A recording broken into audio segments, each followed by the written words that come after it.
UVCE chronicles, sing it loud. Echoes of our past we're proud. From the heart of Bangalore to the world we soar. Very warm welcome to each one of you viewing this episode. I am Asshray from 6th Sem Electronics and Communication Engineering. Today we are joined by Sadasiva sir, and this is gonna be a very interesting episode. First reason being it's offline recording, and second reason being he's from the 1961 batch. Now, why did I mention 1961 batch very specifically? We'll get to know about that later. So, without any further delay, I guess we can start with the recording. So, sir, at UVC Chronicles, we believe nothing is better than the first introduction of the guest. Yeah. Before that, thank you very much for joining us. Can you please introduce about yourself? Yeah, I'm Sadashiva. We belong to a small village called Pavada in Tumkuru district. I studied in Baswangudi Boys Middle School and National High School and National College. And then National College was also a elite batch, and almost some out of the 60 people in our class, almost 30 to 35 people got admission in engineering, and we were all classmates together. Those days there was no CET and all that. We used to get a marks card based on physics, chemistry, mathematics. We were put in an order of merit from the principal's room down in that corridor in the engineering college, and then we were so anxious that day to uh, get ourselves interviewed by eminent engineers those days. Dr. Channabasappa was our principal when I joined, and in those days they used to take 212 students for the engineering batch, and consisting of 72 civil engineering, 72 mechanical engineering, and 60 in electrical engineering. So totally 212 people used to get admission. I studied in mechanical engineering, but the option of choosing the branch was only in the third year. Not first 2 years were common to all the branches.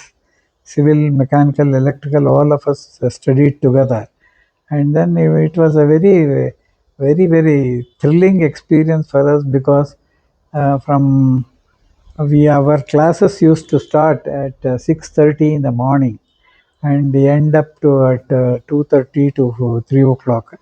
And then some days it used to start at 8 o'clock and end in up to 6 o'clock. At that time, first year, I did not have, we came from a very poor family. So our, days, on the days in which we had engineering drawing and all that, we had to carry drawing board and T-square, set square and instrument box. If you want, I can, this is the instrument box we used to use for doing our engineering, this one. So, so this is the compass and the extension of compass, and then what you use for engineering ink and drawing inking, you used to use these things. Smaller circles and radius of rounding off and all that, we used to take these dividers and inking compass, and then the pencil compass. So those days, not many, everybody uh, had a capacity to buy this instrument box. It was 32 rupees those days, and most of it used to be an imported instrument box. So we not many people used to have that. And for doing engineering drawing, I will show you this also. We had paper scales, what is known as paper scales, and so from this you can see, you can focus this and see if you, based on whatever scale and whatever scale you had to draw the drawing, you choose the scale. whether it's full scale or half scale, double the scale, like that. It will be marked on this, and then we measure from this and transfer it to the drawing. That was the system at the time. So this used to be almost 3 rupees or so, this paper scale thing. This also used to come from England, I think. You see here. Those days, this paper scale also used to come from England. Taylor, I see here, London is there. Right. Huh? So the engineering was mostly our first year, first class was for us was Mr. Madegowda held as our mathematics class, and then he was a very prompt and very strict in the sense he used to come exactly at 11 o'clock means 11 o'clock, 10 o'clock means 10 o'clock, exact time he will come to the class, and for 60 minutes he will teach and then walk off. Like that, he was very interesting character. Second, the most interesting thing we had was strength of materials. Dr. D.B. Narasimhaya used to handle our classes, and we loved to attend his class. He will come 3 hours in advance to the classroom and write all from end to end. There used to be blackboards, and he used to write all the sketches like Mohr circle, moving loads, and bending moment, shear force diagrams. Everything he used to write in color chalk piece, and he will write there on the top of that, please do not rub. And then he used to go, and at the time of his class he used to come and explain. But I think the best teacher I have heard in my career is D.B. Narasimhaya. And then for mechanical engineering, Dr. B.R. Naranayangar, he was our mechanical engineering professor. He used to write beautiful figures like gear shapes and cycloidal gears and involute gears and all that. He explained so neatly that even today I remember as though he is coming and teaching in front of us. And then the next interesting teacher we had was Abdullah Sharif. I think he has written a book on engineering drawing. I'm not sure whether you people are familiar with it.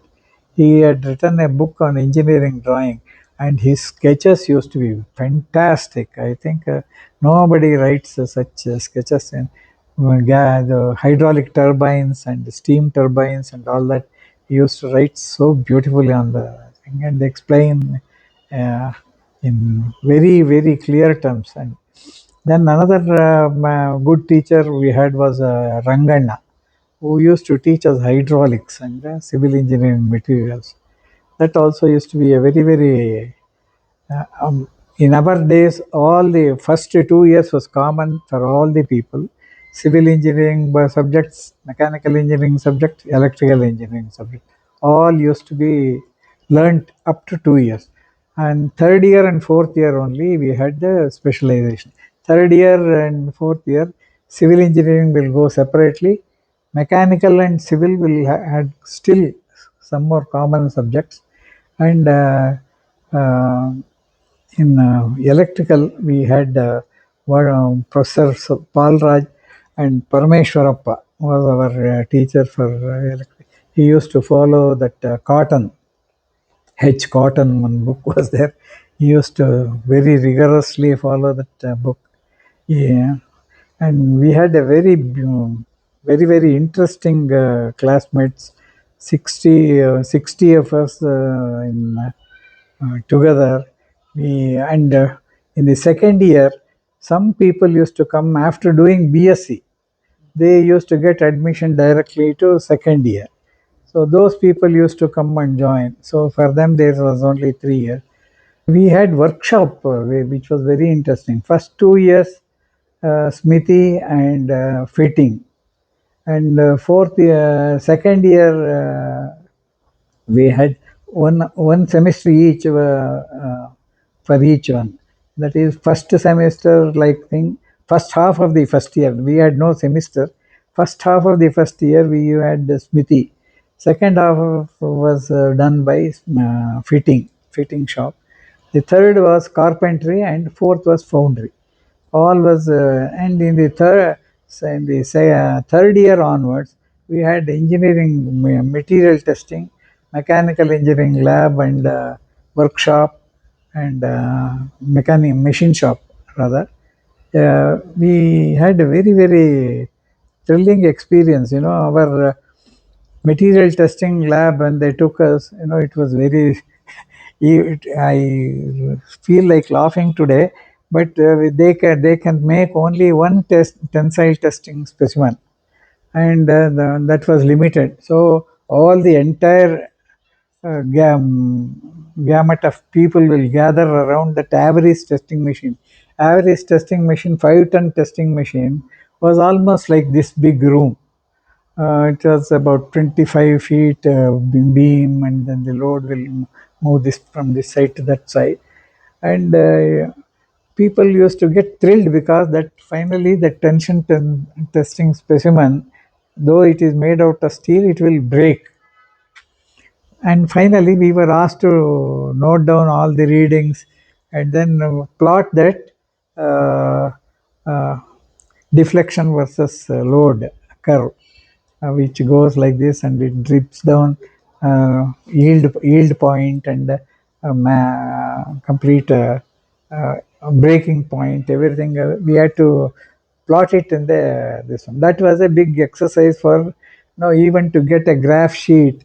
We had to run and that say and we had to get a centimeter graph sheet was available only in Avenue Road. We had to go there and get those sheets and plot that, and we when the teacher gave us a 8 out of 10 or 9 out of 10 and things like that, we used to get thrilled. It was a very good experience, and I don't know now that whether the Tavri testing machine is there or not. It used to be just in front of the mechanical engineering lab, in front of that. I think now that new building has come up, so we may not be seeing. And in mechanical engineering, the third year onwards, we had engine testing lab, and we had one Mirli's diesel engine. And that was a very old engine, maybe it was about 22 feet high. And when you do all the readings, you will get negative efficiency. That, so we had to cook those input data in such a way that you get positive results. So that Mirli's diesel engine was such a huge thing. Finally, it was producing only some 3 horsepower. So it was a, you might be wondering now, but that was a fact. And then we had one Babcock Wilcox boiler. That will be run only once in a year. And that time BMS college students will also come. And when we saw that steam was coming out of the boiler, the laboratory helpers and all that, they used to rejoice. Oh, steam has come, steam has come. So they were able to run some steam engines to show how a steam engine works. Something similar to what the steam railway engine works. That type of one engine we had, which had a intermediate, it was sliding like this, and then connecting rod used to be like this. So that was a very good experience because we had to do engineering along with BMS college students were also used to be there, and we used to get very funny results, but anyway, we managed. And then we in the mechanical engineering lab, we had another small section where viscosity and 10 surface tension, etc., we used to be measured. For that, there was a lab, and calorific value for thermodynamics, this one fuel, how to find out the calorific value and all that. That was a big, I mean, nowadays I think people are taking it for granted. You are not learning those things. But for us, even a thread, Whitworth's thread with 55 degrees, 57 degrees, and all that. That was a big, knowledge as far as we are concerned. And how, when you tighten the nut and the bolt together, how one surface gets tightened earlier and then bites into the nut, and that way it holds takes the load. That it used to be explained to us in such great detail. We used to get really thrilled, because then we used to think that one day we will be engineers, and then we will also do like this. That was only in third year. We used to have a South Indian tour. That was also a very good experience. And mechanical engineering, there used to be two batches. One will go in clockwise and another will go in anti-clockwise. South India tour, we went to Audi tank factory. At that time it was getting established. And then ICF, Indian Railways coach factory.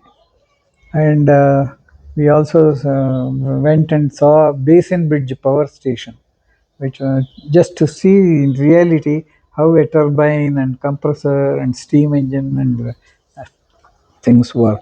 It was a very big Madras. It was there. Then BHP, we went Trichy. Trichy that was the time when it was getting established still. But we went and saw that factory. Then we went up to Rameshwaram, I think. Madurai, Rameshwaram, Coimbatore was a very interesting visit. PSG College of Technology. Uh, that PSG Naidu Institute, he had a museum, engineering museum in the college. He was a uh, very off the normal type of person, Naidu, and he had written some you know, funny messages on the board, on the walls. Uh, if you don't do your work properly, you will be treated with this. He had put a old chapel there. so, so that was very interesting for us engineering students. And South Indian tour was like that and for after every tour we had to submit the tour report. So for that there was a marks, 10 marks used to be there. So I used to get quite a bit good marks in that, because I wrote neatly. Not only though I did not have camera, I collected photographs from the newspapers and all that, and then put it in that tour report. Similarly, in the fourth year, we had a North Indian tour. Our memorable visit was Garden Reach workshop in Calcutta. It was very interesting for us.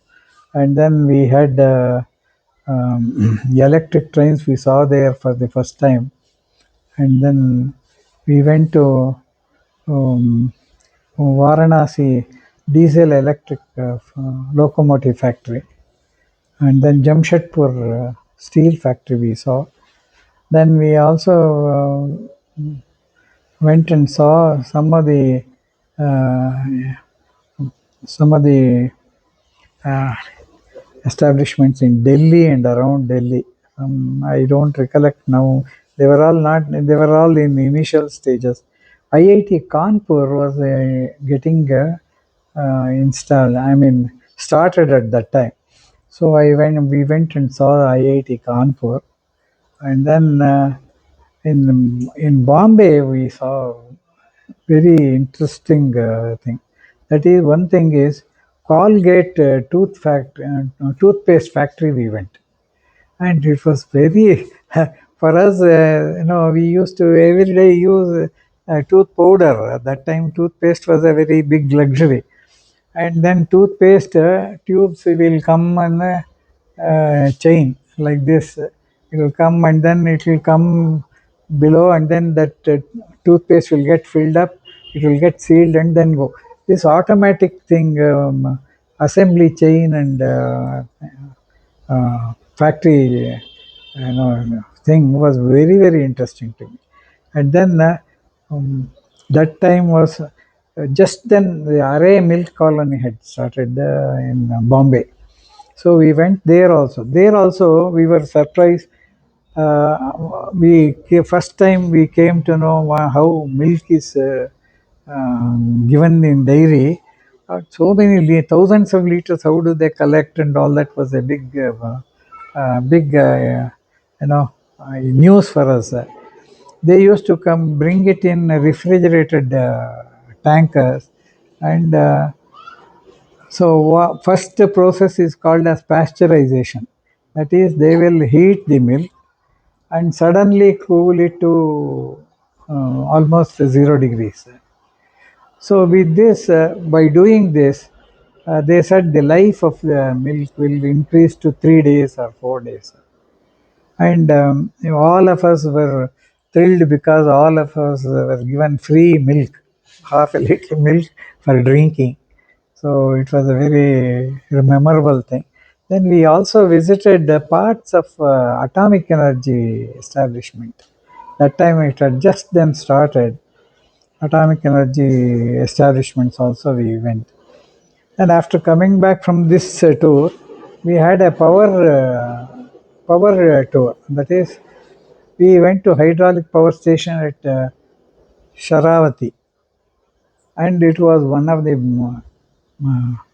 one of the best trips we had. We stayed for 3 days.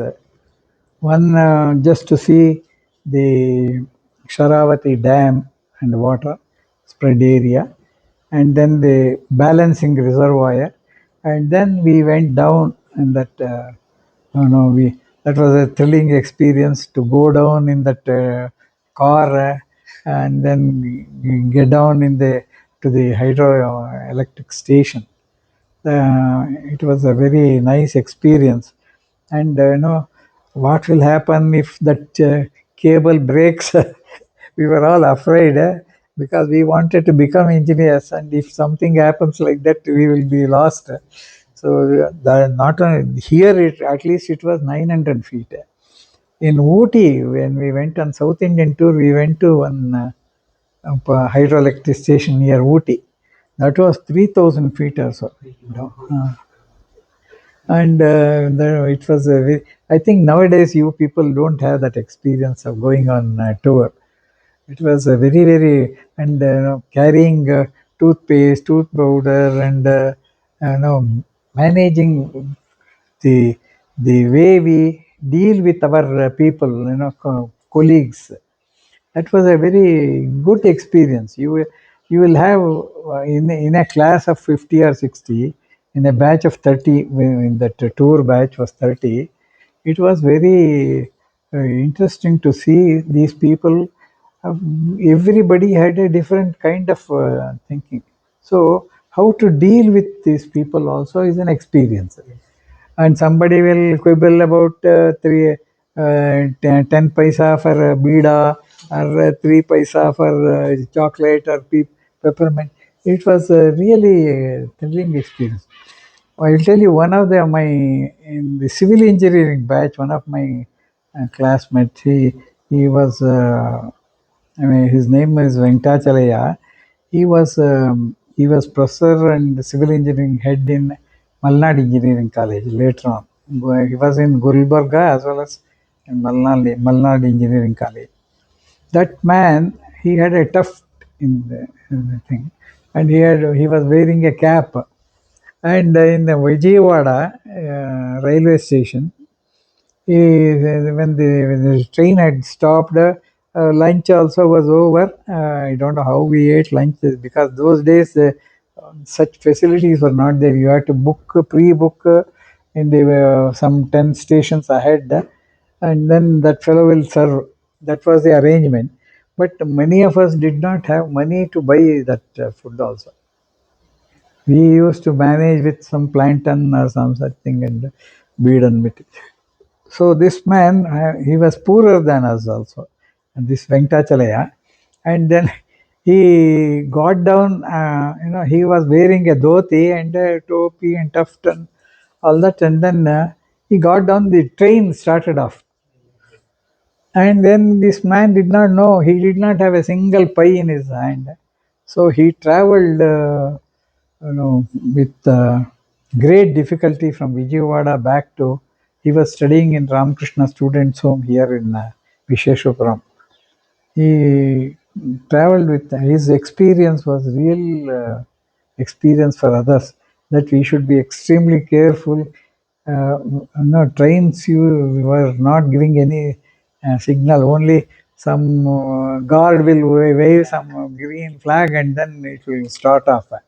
There was no audible signals and all that. So we learned a lesson that we should be very careful in getting off from the train, particularly in stations where we don't have knowledge. So that was one thing. So like that engineering student days was very good. And then another thing what we remember is I used to get a pocket money of 10 rupees per month, and then in that I had to manage a pencil, drawing board, drawing sheets, then workshop notes, workshop diary they used to call. It was a 60-page notebook, but with rules. So for workshop we had to write a workshop diary, and that will be evaluated by the people along with the model what we have made. So that was one thing we remember. Secondly, the engineering college, we most of us used to come by bicycle. First year I did not have cycle. I used to walk in the Avenue Road from here to engineering college. 6:30 was our class. I used to be there by 6:30 with the drawing board and T squared, and by walk I used to go from here about 3.5 kilometers. So that was it. And then bicycle stand was 3 rupees 75 paise. And then we had to buy a cycle. Bicycle also you had to buy a license from the corporation office. 1 rupee 75 paise for say 6 months. So they will get a badge, and that badge you have to put it in that. So the cycle stand fellow will check whether you have that license, as well as whether you have paid previous months 3 rupees 75 paise we had to pay. So this was our thing, and 12 annas for the uh, pencil. Drawing pencil was the costliest item those days. 12 annas we had to pay if you want to buy Venus. Another thing was a Kohinoor, some pencil. That used to be 10 annas. So we used to buy that Kohinoor, but that lead used to, that graphite core used to break more often. So we had to compromise and based on this. Then our engineering college canteen also is a very interesting thing. We used to get 6 paise coffee and 6 paisa dosa, and then we used to get upma, and then uh, one more item used to be there. 4 items used to be there. And the luxury, we used to go whenever we had a off period, we used to go up to YMCA restaurant. There, 12 paise, masala dosa was there. And those who can afford 12 paise used to go up to YMCA. Those who could do only 10 paise, they used to go to revenue office's canteen, just opposite the engineering college. So there we used to eat. And our fourth year and third year classes were next day in Rupatanga Road, next to the engineering college. There used to be bus stop. Our classes used to be just next to that. So that was very, people used to peep through the window when the class was going on. Some people used to be less attentive. So our teachers there used to be one Ananda Tirthachar who was full of, he will write something. He will forget to use the duster to clean it. He will use hand. Then he will do like this. In his, and all his dark coat will be coated with chalk powder. It used to be very nice remembrance. That is it. College, that's all I can say so much. And the slide rule you wanted to show, is it? So slide rule. So this was our greatest possession was our slide rule. So we can calculate any fraction. You can compute and we will get in terms of this one. So if you want whatever, suppose you want to say 4 divided by 7, you fix 4 in this scale and fixed thing. In the mobile scale, you bring 7. 4 divided by 7. 4 divided by 7 is 0.575, like that. So we had to, in strength of materials, applied mechanics and all that, we had to work out these things, and the final sum of, and mechanical engineering also, some thermodynamics and all, we had sums where we had to calculate fractions of second, and this used to be the many people who did not have this, we had to depend upon. In the examination they used to give us logarithmic tables, so we used to use the logarithmic tables. This I got it only in the third year or so. I am keeping it as a memento, that's all. Sir, also 1961 batch is considered to be the most brilliant of the brilliant batches. Yeah. So why was that? So can you like speak about that batch in specific? 61 batch, we had a very bright set of people, and see, for example, we had Dr. Rangaraju, um, who stood first in civil engineering, first rank, and then he joined teachers training program. At the time they had introduced, when we had completed the engineering, they introduced a system called teachers training program. So those who join that will automatically get ME during the training program, as well as uh, they can join as a teacher in any college. So he joined there. He continued from 61 to 2000. He continued as in Roorkee, and he retired finally as a pro vice chancellor of Roorkee University. Then we had another person called K. Rangadamaya was his name. Subsequently, he changed it to Ranga. He became the principal of the UVCE itself. Then Dr. Srikantaya, he was a professor in Regional Engineering College, Suratkal. And then there was one Nityananda. He was also a civil engineering man. He became the PWD secretary, I think. In the mechanical branch, our classmate was Natarajan, was IIT professor. He became AICT chairman also.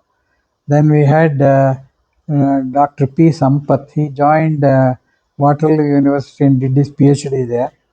And then he did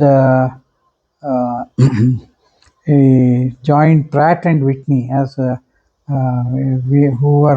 and Whitney is a good company which manufactures gas turbines, and they make the aircraft engines. So there he was a combustion head. He was in charge of combustion head. Subsequently, at the end of his career, he got into environmental pollution problems caused by aircraft engines. So he became one of the members of the committee which studied this, and that committee got Nobel Prize, and he we are proud of that achievement. He has also got I have his Nobel certificate also with me. There was one more, Norbert D'Souza. He was a very brilliant fellow. All through all the 4 years he got ranks, and he joined he joined here initially in gas turbine research establishment here in Bangalore, but later he went to become he did his PhD in Waterloo University, and then later on he joined as a director of some defense lab. We are not able to contact him because I think Americans are not allowing him to have even email with email address also. Then we had one called Nanjun Shastri. He became a brigadier in army, and then he became a director of Indian Institute of Armament Technology in Pune. It is in Girinagar, Pune. Then there was one more called Rajendra Singh Chandok. He also joined defense DRDO, and he became the director of ordnance devices, research on ordnance devices. That was also in Pune. And then we had one G. Sudhindra. He became assistant director in CMTI, Bangalore. And Dr. T.S. Prahalad, he was he became the director of NAL. Initially, he was in ISRO. Then from there, he moved to Light Combat LCA project. He was the director of aerodynamics. Then he became the director of NAL Bangalore. Then we had M.A. Chaudappa, who did the UPSC examination. He passed, and then he joined telecom services, and he was responsible for all microwave technology and connecting all on throughout the country. Wherever you see microwave towers, you will find that Chaudappa had a hand in that. Because now you don't know the value of STD facility, but that time telephone itself was a big luxury. So this was done. He was responsible for that. He was a very good rank student in our batch. Then there's one Dr. B.N. Jagannath. He was here in the HEC Ranchi in the foundry and forge plant. He was general manager here. Then he left and joined an American university in near Texas. So he became a professor in, and then he joined a investment casting firm there. Now he has written 2 books at the instance of American Society of Metallurgy and Materials. He has written books on aluminum alloy castings, which are quite voluminous books. They are well acclaimed books. Then there was one Dr. M.N. Srinivasan. He was professor of foundry in the Indian Institute of Science. Now he has also moved to Texas in somewhere in USA. Then G.J. Gurraja was Dr. G.J. Gurraja. He did his PhD in Russia and for welding technology. Then after returning, he was with me in Durgapur and Central Mechanical Engineering Research Institute also. Then later he joined. He became the head of R&D in BHPV, Bharat Heavy Plates and Vessels in Vizag. Then there was one Nasir Ahmad from Tumkur. That fellow was in mechanical. He became an MLA apparently in Karnataka. Afterwards, I think he found it difficult to manage here, and then he has started his own industry in Singapore, and he has got a branch office here in Jai Mahal Road. They are doing some software work, and then Narayan, N. Narayan, he was the general manager of Kudremukh Iron Works. Then Krishnappa, we had one classmate called Krishnappa. He became the director engineering in BEML, Bharat Earth Movers Limited. And then one Sundar Rajan Gopal, he joined DRDO. He was a member of the team which did atomic test. He was involved in that. He told me that the entire team was put in a forest, and then the secret to maintain secrecy. It was a thrilling experience for him. And Kalam was looking after the entire team. He used to visit them once in a way and guide them as to how it should be done. So he was one of the person.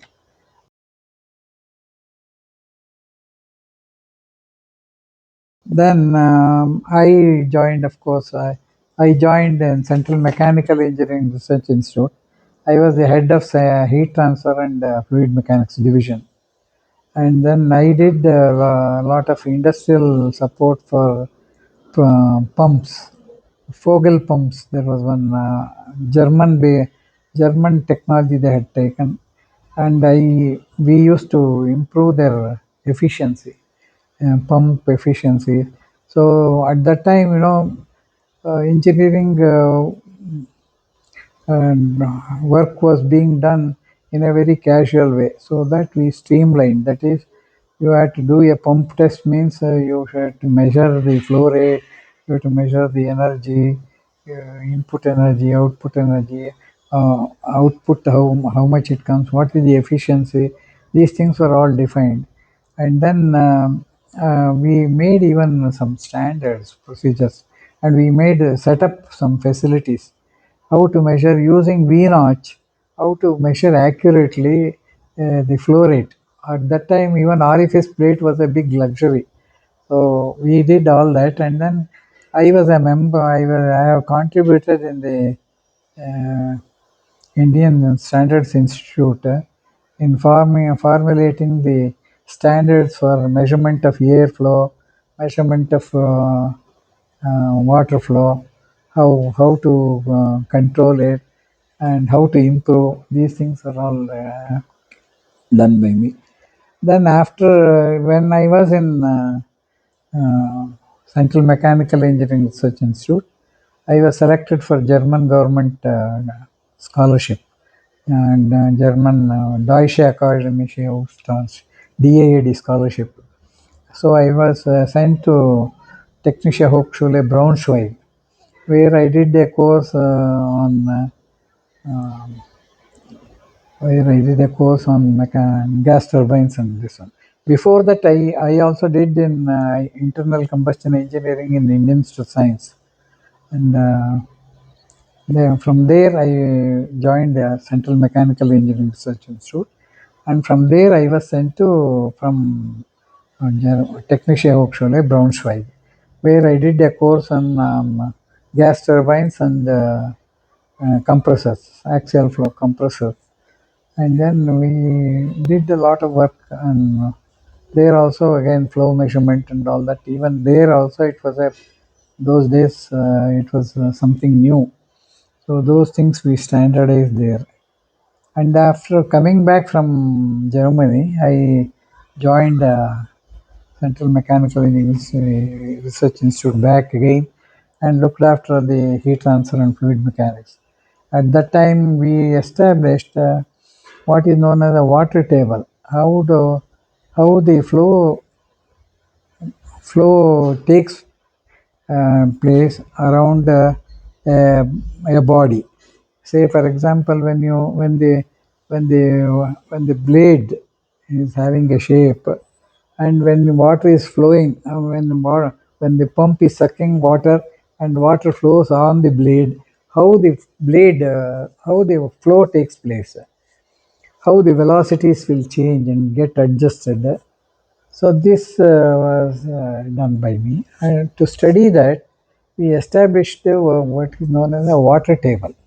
So there's a tank in which we put two perfectly parallel plates, copper plates, and applied DC from one end to another end. and in between we put that um, shape of the object on which we had to study. That is the shape of the blade of a pump or a gas turbine blade and things like that. You put it in a non-conducting material. You make them and put it in the center of the tank. And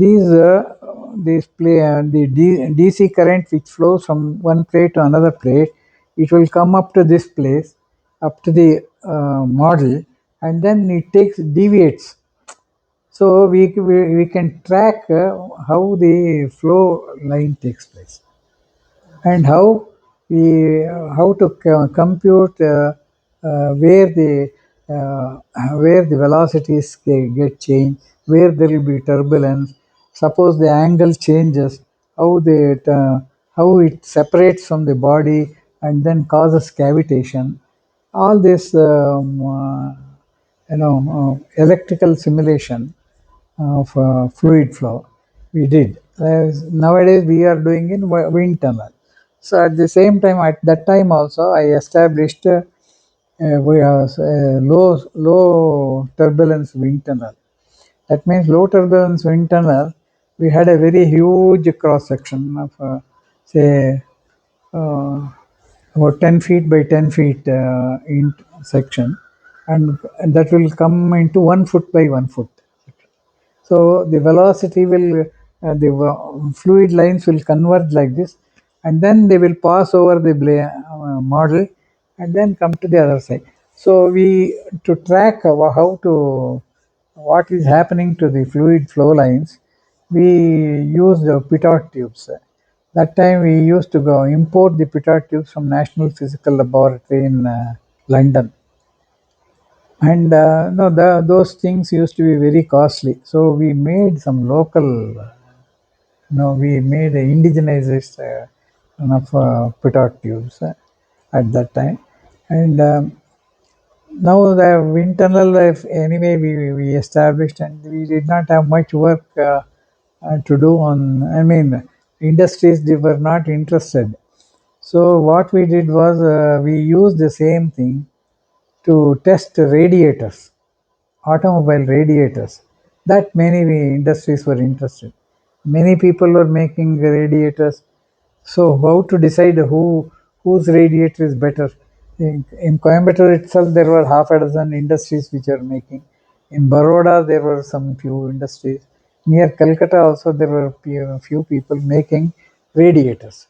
So radiators are containing a number of vertical tubes where water will flow. At the same time, they have got fins. So the air flows across the fins, and you conduct the evaluate the efficiency of the radiator.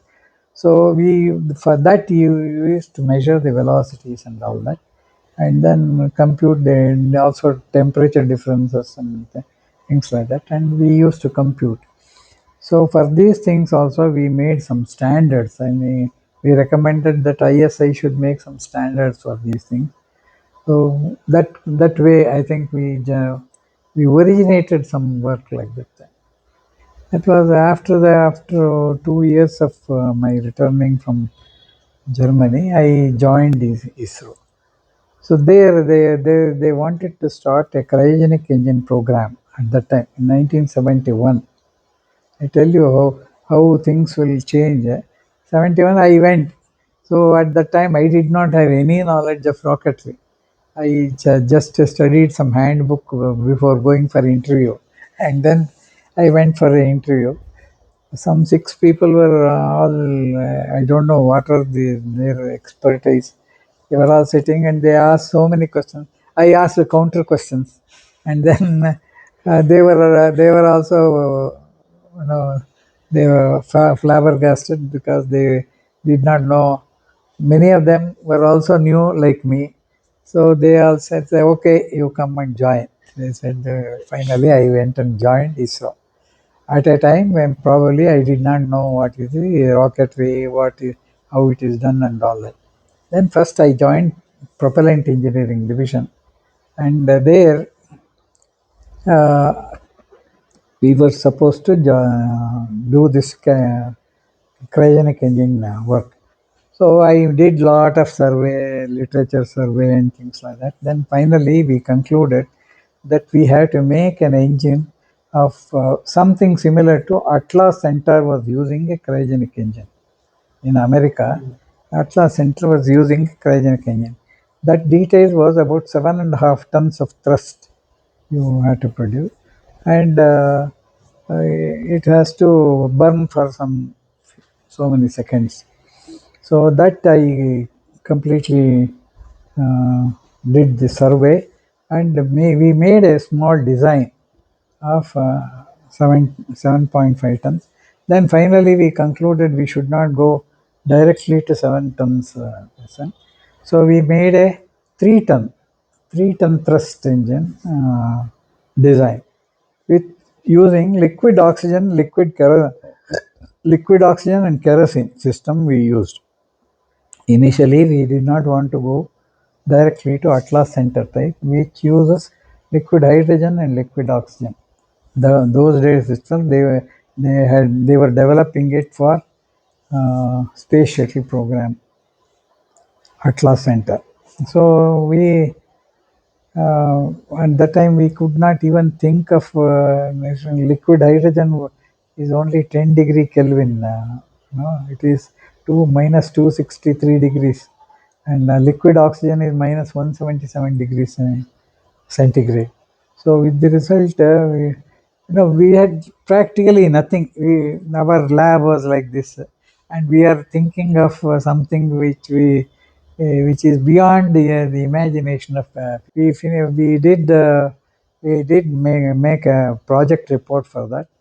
Then we at that time, so 3 ton engine, liquid oxygen and kerosene system we wanted to develop, which will develop about 250 specific impulse. That is 252 kilograms of force can be produced by burning 1 kilogram of kerosene. That was the idea. Then we made a proposal, how many labs should be set up, what should, I mean, I was, you can imagine, we were all just for about 30 years, I think, at the time. My age was 30. And we were uh, we were imagining something like the blind and the elephant. That is, okay, it is something like this.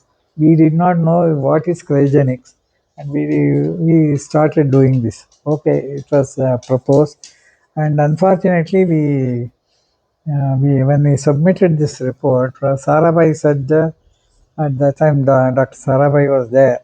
He said, no, you do one thing. You give me a proposal that only these labs first and then engineering part later, like that. He asked for so many complications. So we did that also. And we submitted the report. Unfortunately, he died. December 30th or 31st of 71 when I joined, he died. So the entire people, the entire team of people in ISRO, they decided, no, this is too complicated. They think we should not venture into this, and they shelved the whole project. So it was shelved. So I moved to solid propellant. Solid propellant, we use the hydroxy terminated polybutadiene and carboxy terminated polybutadiene. Two new polymers were developed, and then we did ammonium perchlorate, and then we started making small beaker in beaker level, just by stirring in by these ingredients. We made a small cigarette stands. Cigarette paper was our rocket casing at that time. So we made small stands, and then found out what is the burning rate and things like that. We established so thing, and then we also made how to standardize means we made a standard 2-inch motor, that is 50 millimeter diameter and about 4 inches long, and for that a standard nozzle and a head end and igniter. So we standardize the system by which you know what with what ingredients we will get what. A specific impulse. Specific impulse is the thing which guides all rocket design. Means you need these two numbers to plug into the trajectory program, and then you will finally get it. So we started doing this, and then we established a facility to measure what is the thrust.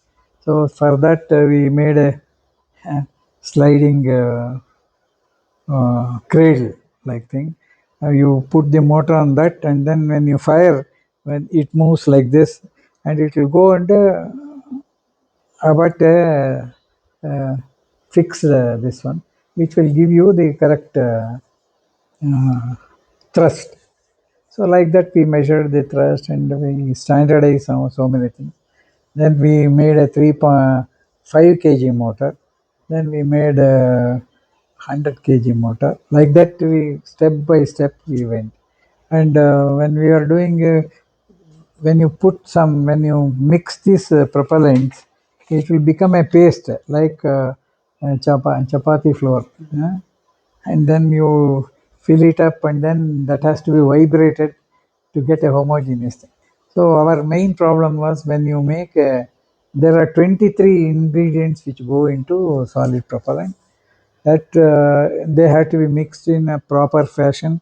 After 10 minutes this to be added, after 10 minutes another 10 minutes you have to add this, like that. That is the procedure. We have to standardize that procedure. Those things were all done, and then we started developing our own propellant. So far, till that time, we had a French propellant called Centaur rocket, was there, which was used for studying the weather condition. So, using that knowledge as well as our own knowledge, we standardized the whole thing. Now, from that level, we have now come to PSLV stage. Finally, I did only PSLV. Contribution was more in that. There also, I did more on the liquid propellant than the solid propellant. The liquid propellant, PSLV has got 4 stages of propulsion. One is the first stage, which has got HTPB, that is hydroxy terminated polybutadiene, and mixed with ammonium perchlorate. So this will be some 200 tons of propellant, no, 140 tons of propellant will burn in 96 seconds. That was the first stage motor. And second stage, when we came to this stage, we just like this, present war in Iran and all that, that caused a lot of problem. Ammonium perchlorate, we were getting from America or France. So we suspected that they may stop anytime. So we started a program to have our own ammonium perchlorate. So I did that because I was in CSIR. I contacted the Central Electrochemical Research Institute in Karaikudi, and then they had developed a system, the process by which they can do ammonium perchlorate. They were doing, okay. Uh, no, they were doing potassium perchlorate also. They were doing. So the same technology was used to make ammonium perchlorate, which we did. So the starting point was sodium chloride solution. You electrify it for 24 hours. That is, you pass current through that for 72 hours or so continuously. Then it becomes sodium perchlorate. And sodium perchlorate, you use double decomposition, it becomes ammonium perchlorate. And then that ammonium perchlorate, after doing that, we found that there are so many variants in the variables, I mean parameters which constitute variation in the performance. One is the shape of the particle, and next is the size of the particle. Afterwards, the proportion of, when you take 100 tons of propellant. 10 micron size must be so much, 20 micron size must be so much, 30 micron size must be so much. Like that, we had to standardize that. So you see the amount of work that has gone behind. Today, people will simply say rocket has gone up and all that, but the amount of work that has gone in is enormous. The database that we have made is enormous. And ammonium perchlorate plant we set up for that at Alway near Cochin. So there we did, when we are doing that, we blasted one roof also. That one day it had to be electrolyzed for 72 hours. Somebody did not take care properly. There were 2 holidays in between, and that was left like that, and it blasted. Oh, the roof went up, and no, I mean, I will tell you, failures are success stone. So we knew that okay, we have to be very careful. So that way we did ammonium perchlorate. Now it is producing ammonium perchlorate, and later we found that if you are doing ammonium perchlorate in Trivandrum, the properties are different. If you are doing it in a different place like Bangalore, it is different. So then we started thinking what has happened. Then we found that moisture in the moisture content in air affects the performance of the ammonium perchlorate. So we had to find a coating technique.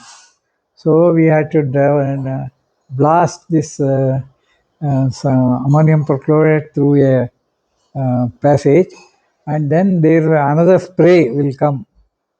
We found out what should be that coating. That spray should come, and then we have to establish that the coating is also perfectly all right, because even if there is one gap in that coating, moisture will affect. And once one portion affects, either during setting there can be a crack in the propellant, there can be a change in the burning rate, there can be hundreds of problems. So everything is very important. So ammonium perchlorate plant was set up. Then hydroxy terminated polybutadiene and carboxy terminated polybutadiene. We started with castor oil as a base, and then from that polymer was evolved.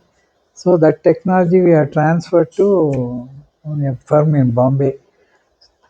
So now they make that ammonium perchlorate is made here. Similarly, uh, second stage contains two chemicals called UDMH and N2O4. That is the liquid stage, which has got a Vikas engine, which is 75-ton thrust, and that burns for 140 seconds. And 37.5 tons of propellant will burn in 140 to 150 seconds, and it produces about 67 tons of thrust.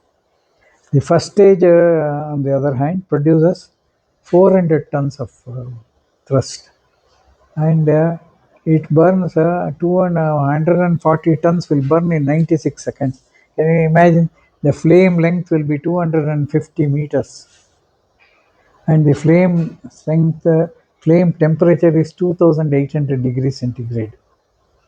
So when you conduct the test, lots of destruction is there in the vegetation, and birds and all that will die.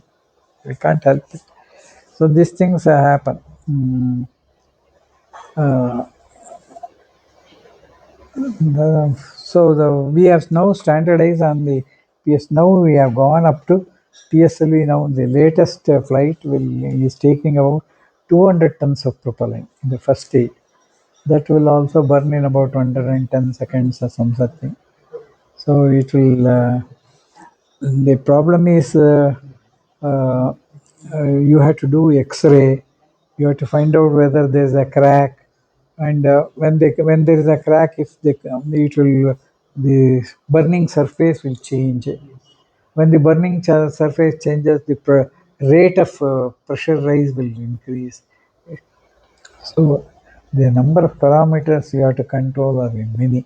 So for that you have to find out a NDT technique to find out how the crack can be detected and what crack can be see in the that second stage, first stage motor case is made out of maraging steel. So there, maraging steel age, that crack detection is so important. Welding, what happens if you suddenly, it all depends upon the temperature and things like that. So uh, if there is a crack in the weld, that itself will be a problem. The motor case itself will fail. So we had to develop and establish, standardize those techniques of welding, crack detection. Crack detection in, you see, in metal you can easily do NDT. In propellant you cannot do easily. NDT is a very big problem because the medium is not conducting and there is a very electrical resistance is too much. So it was all standardized in such a so how to handle it. We are having 5 segments. The motor is 22-meter long and contains, each segment contains about 25 tons, 30 tons of propellant. And we had a mixer which can mix only 3 tons. So 3 tons, 3 tons, 3 tons, like that you have to put and then make it 22 tons and make. So even casting one segment itself will take a lot of time, effort, constant supervision. So when something fails, people will take it. Oh, what is this? ISRO fellows have done like this. It is not like that. So much of work is involved, and the failure means the person who is doing also will get so much affected. Actually, we are bound. We are. I had not seen my children for a long time because we used to come 6 o'clock. I go to office and then come back by 10:30. By 10:30, they would have been asleep like that. So like that, second stage we started like that. Then the second stage. We had multiple manufacturers. Turbine was done in one place, pump was done in another place. UDMH was synthesized in India in VSSC, and then we transferred the technology to a small industry in Andhra, sugar industry in Andhra. So they are now manufacturing UDMH. You know the cost of UDMH? You see, you will be surprised. It is when we were doing it was about 1,200 rupees per kg, and now it is something like 4,000 or 5,000 rupees per kg, and we need for 13.5 tons of that in per stage, and N2O4 is relatively cheap. That is about 30 rupees per kg or 40 rupees per kg because it's a byproduct in nitric acid manufacture. So we tap it at some point and then manufacture brown N2O4. All these things are called as hypergolic propellants. N2O4, MDH, and UDMH, and all that what we are using for second stage, that is called as hypergolic propellant. That is, the moment the oxidizer and fuel come into contact, it will ignite. So it was a challenging thing for us, and we did, and finally we had developed our own facilities for testing, our own way of testing. Because something was not in time, we went to France and get the engine tested. I think many of you would have seen that rocketry film. You have seen? Mission. Huh? Nambina. Madhavans. Okay. Okay. There in the end, you see, we have done that first testing. I was also there. That testing when we are so much overjoyed because we got the correct thing. Not only that, we got 1.5% more efficiency than what we expected. We expected about 95% efficiency. We got 96.5% efficiency. So that was such a big joy for us that time. And it is so hazardous to carry this propellant from the place where we manufacture to the place we test. If you want to bring, it is a big exercise. For that we established, look at the number of details we go into. So we were doing in Vikram Sarabhai Space Center, the liquid engine testing facilities at Mahendragiri, and the UDMH is manufactured in Bombay, UDMH is manufactured in Andhra Pradesh, and N2O4 is manufactured in Bombay, and from there it has to come. Both are hazardous chemicals, and you cannot have a accident on the way when the tanker is moving. One pilot vehicle will go in the front, one vehicle will go in the back. One vehicle will contain some technicians also. Suppose something is leaking or something, immediately to rectify. And the tanker is unfortunately about 3.7 meters high from the ground, from the road level. So we had to do a survey from Trivandrum, Bombay, Andhra Pradesh, and Sriharikota, all interconnecting roads. Wherever these cable wires are going, that had to be lifted. Some places power wires, some places cable. So we made a survey of that, and there was something like 7,000 obstructions. So we had to see that the state government was funded, and they were all lifted. I mean, the clearance for the vehicle could be easily obtained. Like that, engineering doesn't end by simply calculating something and all that. We had to do this thing. And then we established a facility at Valiamala for doing the engine assemblies and testing it, electronics and things like that. And also when the vehicle takes off, the entire electronics vibrates at very high frequencies. So we had to test those frequencies also. So like that, we established the facility at Valiamala, and finally we took the vehicle to shore. So all the stage wise we'll take there, assemble it, and you would have seen me in many of the live transmission they show on the day of launching. So and there in the launch pad was a special design actually. The launch pad has got a 75-meter high tower with a 75-ton crane on the top, and it is mounted on 4 bogies, and it moves on rails.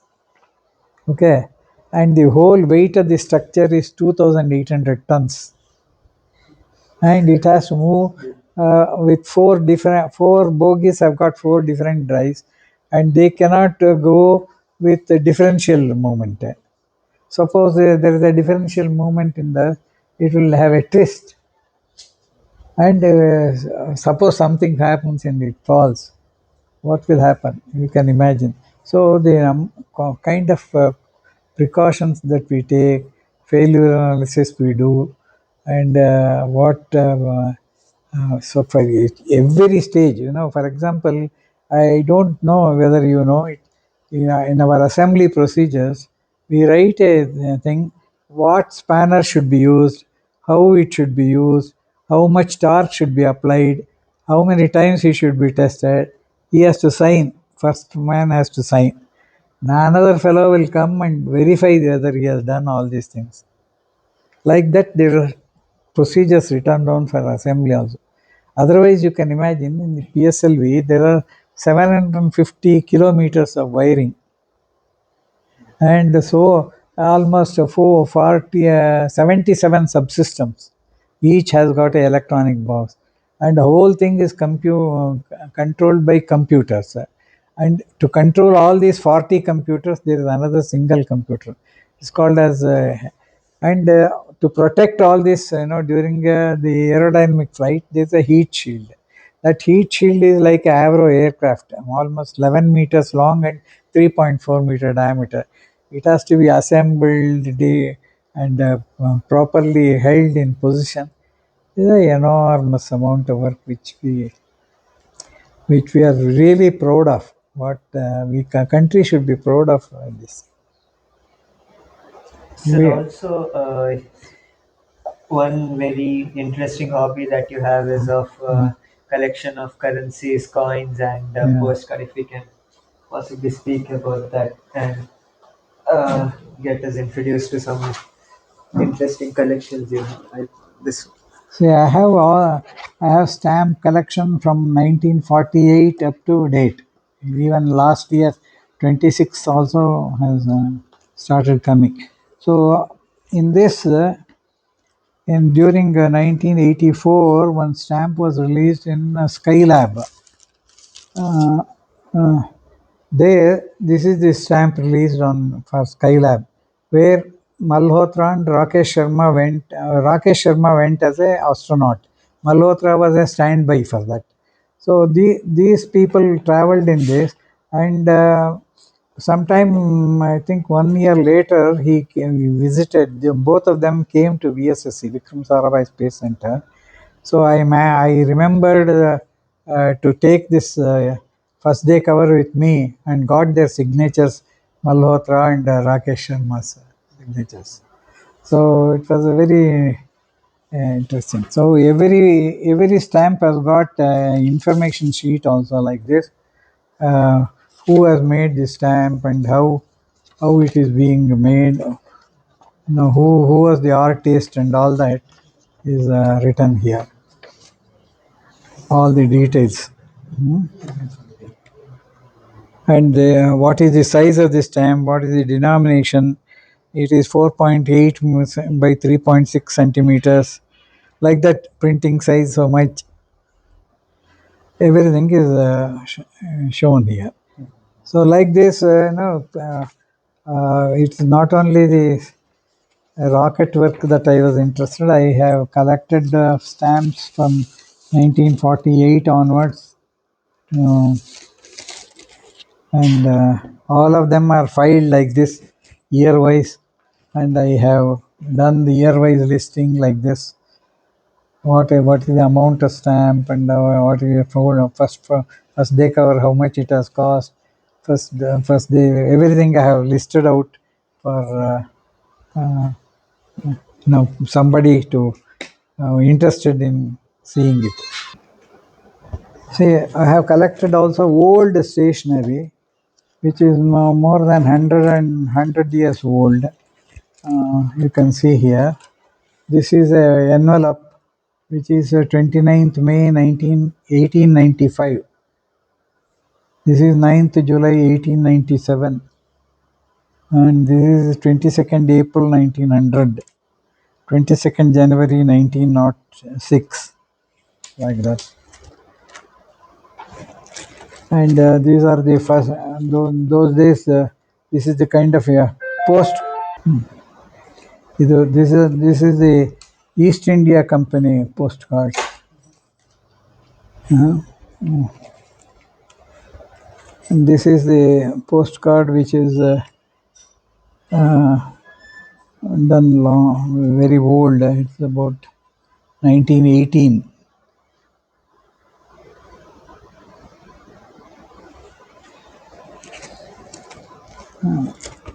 So that is,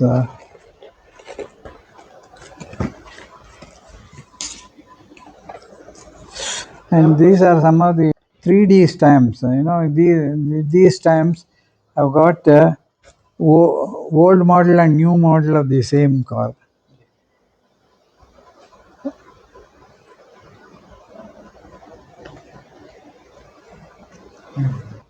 Okay. Then there are different shapes of stamps. This is from Sierra Leone, a small country in Africa. Different shapes. See, these are all. These are German stamps of 1966.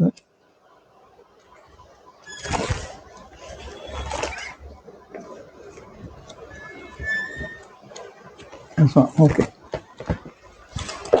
So besides this, I've got almost from 48 to 2026. All stamps I've got. So, sir, my last question now would be: what would be your message? What would be your advice to the young engineers watching this video? No, I have nothing much to say on this, because uh, my my my teachers and my parents have taught me that whatever work you do it in the best possible way, that nobody else can do it better than you. That is the fundamental principle on which the entire work I have carried out so far. So I try to do it in the best possible way, because it may not be the best at that time. Now it may be better, but still it was the best possible attempt on that day, particular day. See, for example, once when we were doing uh, a propellant casting process, when I was in PED, suddenly the vibrator gave way, and that is the propellant has to be shaken on a shaking table. So that suddenly gave way. So we had to rig up a vibrator immediately. So we went around the Gujari places and collected one electromagnet, and then some automobile springs from two-wheelers, and rigged up a small mechanism by which we could vibrate and do the casting of that 4 kg this one. So like that we did a lot of funny things in our career also, but we have taken enough care and precaution to see that no mishap happens. Except the only one thing is that ammonium perchlorate plant establishing.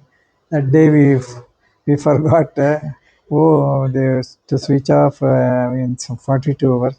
Because some holidays came in between, that there was a blast. Otherwise, we did not. At least in my career of 40 years, I did not have any mishap.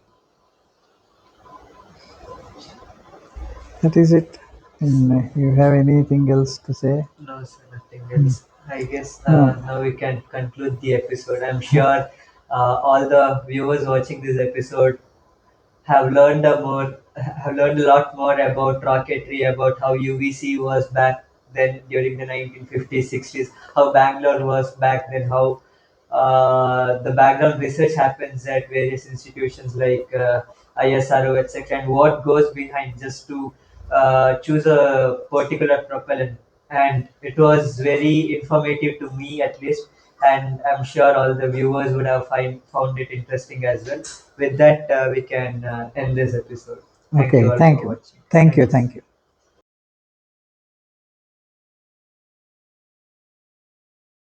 Are there, because from each note, if you see, after seeing the signature, you will know when it was printed. Yeah. See, these are 500 rupee notes, 1000 rupee note. See this. Okay.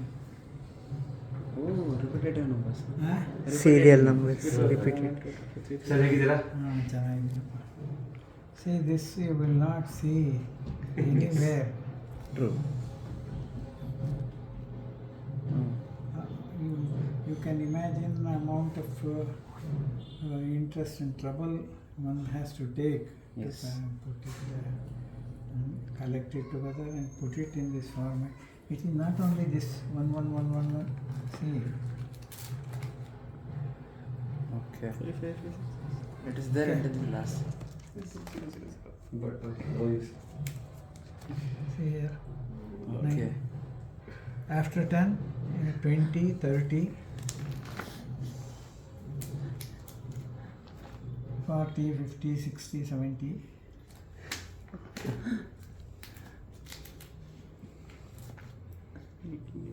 See. Okay. Oh, super. This is nothing to do with engineering. It's about interest, passion, sir. It is some people, you people should have some hobby and try to develop it. Otherwise, your life will be drab. And when you get into some problem in the office and all that, you will be, you will be roaming, simply crying. Instead of that, you have to develop some habits like this, okay? Then you see here, 10 rupee, 20 rupee, 50 rupee, all governors and all sorts of things.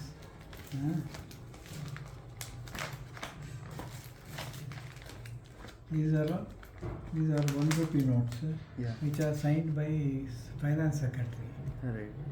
You see Manmohan Singh's signature is there. He was the finance secretary. Right.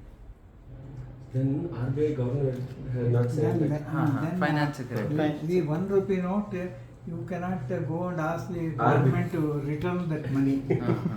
They will say this is a piece of paper. But in these things, it is demand note. See here, what is written here? I promise to pay the bearer on demand rupees, sum of rupees 2. Like that, the Reserve Bank governor has signed here. He will give you equivalent gold. Suppose you say this note I don't want. He will give you 2 rupees worth of gold. Okay. He is supposed to give. Okay. Okay, 2 rupees you will not get even on 1% of a gram today. Yeah. But yeah. That is what it means. This is like that. Whereas this is signed by finance secretary. Okay. And this is not, it doesn't have any value either. So It is just a medium of he is the exchange. latest 1 rupee note. Back then it was medium of exchange. That is a new one. Okay.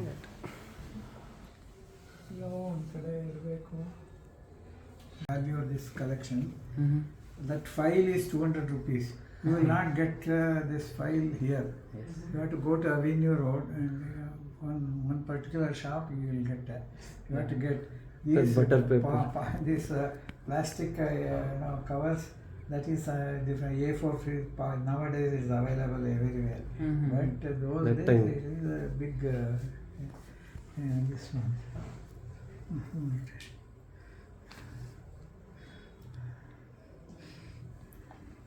What is this? This one paper. Old stationery. You see here.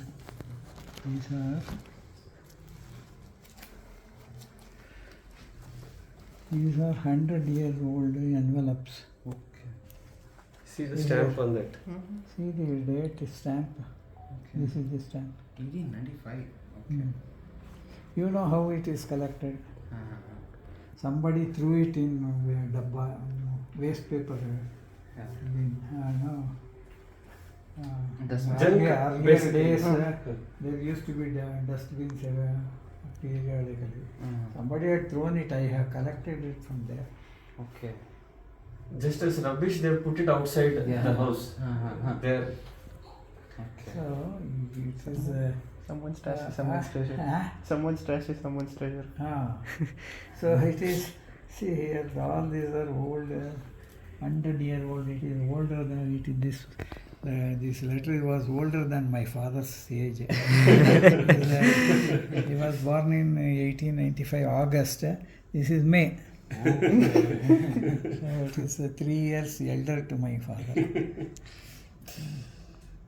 Like that, you see, these are all stamps. These are postal covers. East India Company covers. Those are all the same thing. If you see the seal on that, you will be able to see. These are all.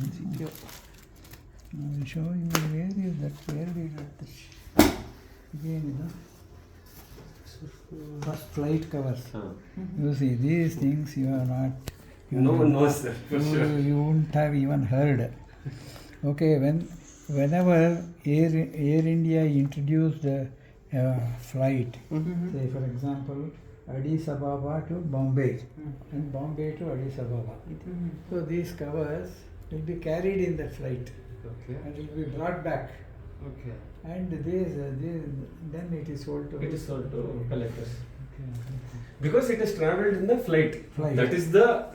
It has travelled in the first flight. First flight, yes, first flight, I meant, sorry. Okay. Okay. The day it was introduced, it was taken. So these things, nowadays they are stopped. So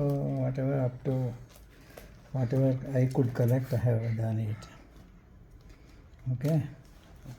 See, this is Airbus. Airbus 300 was introduced maybe in 1980s or 70s, something like that. 75. Okay, 112, 75. 75. So this is Airbus.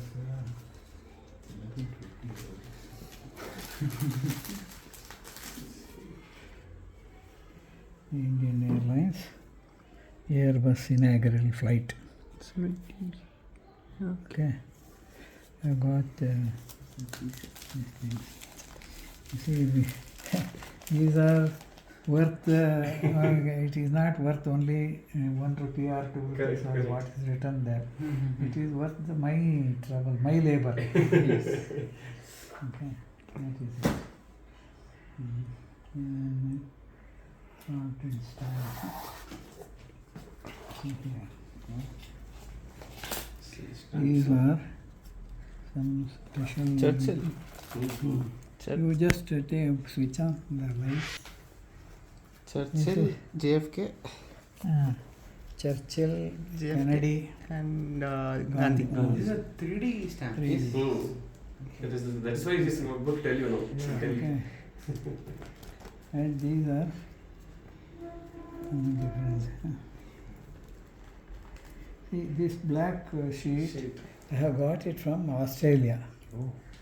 5 sheets will cost $20. Somebody going to Australia, I will request them to bring, and that's how I have done. But now you see, I am in my last stage. I don't know who will take interest and all that. But I have done this. With This the- again, this shape, no? Sir, one you second. see This, okay, here. this is You another see 3D here. one. Later. You see You can see here. the cars. Oh, okay. There are cars, you know. No. Simply don't laugh. Just like that. You see from this side. It will change. You see from the other side the same thing. Yes, sir. Old model and new New model. model. Same car. Oh, same car, Same two car. models. Uh, It's like, oh, nice. Okay. Oh my god, okay.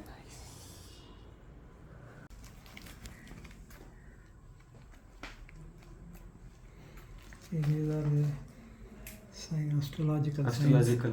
Okay. Hmm? Uh-huh. And different types of horses. And show you that sandalwood. These are spices. Okay. Huh? Spices.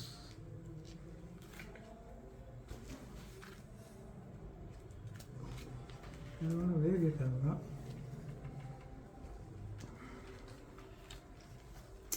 Now I have lost all interest. I don't spend time on those. But sand. You see, Okay. you take out this. You just pull it slightly till it comes to this.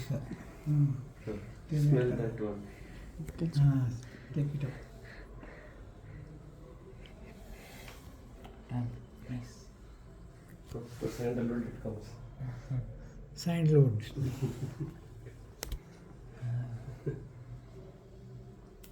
Okay. So these are some of the specialities which you will not see anywhere else. These are all the days in which it is released, how much was the money for the stamp and folder, everything I have written down. It's tabulated. Yes. ಗೊತ್ತಾಯ್ತಾ